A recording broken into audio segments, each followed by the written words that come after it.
If you're a modern criminal, chances are you've used it to buy guns, drugs, and even launder money. Sounds dodgy. But high-profile institutions such as USAID and UNICEF have a different view. They think it could be a force for good, helping the poorest people in the world.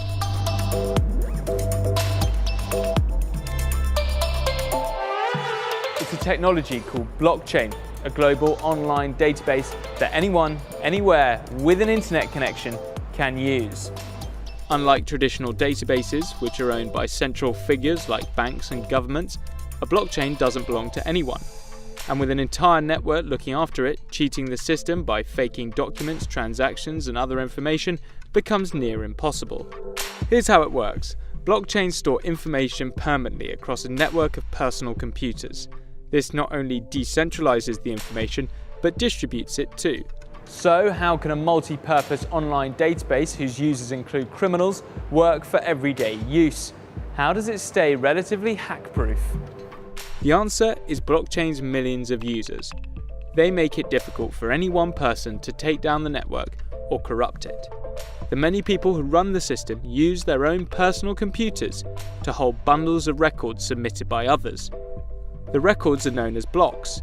Each block has a timestamp and a link to a previous block, forming a chronological chain. It's like a giant Google Doc with one key difference.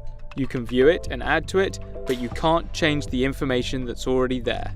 The blockchain enforces this by using a form of math called cryptography, which means records can't be counterfeited or altered by someone else.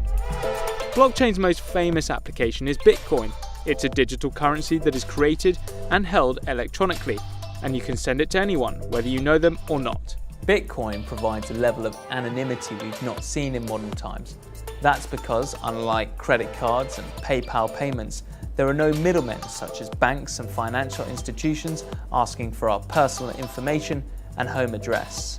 Instead, people from all over the world move the digital money by validating other people's Bitcoin transactions, earning a small fee in the process. Where the blockchain comes in is verifying the ownership of this digital cash and making sure only one person is claiming it as their own at a time. Banks and businesses are rushing to adopt blockchain database technology.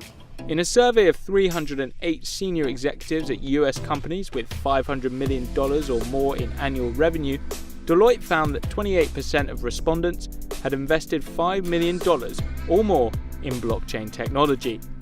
10% had invested $10 million or more. But why are they spending so much money?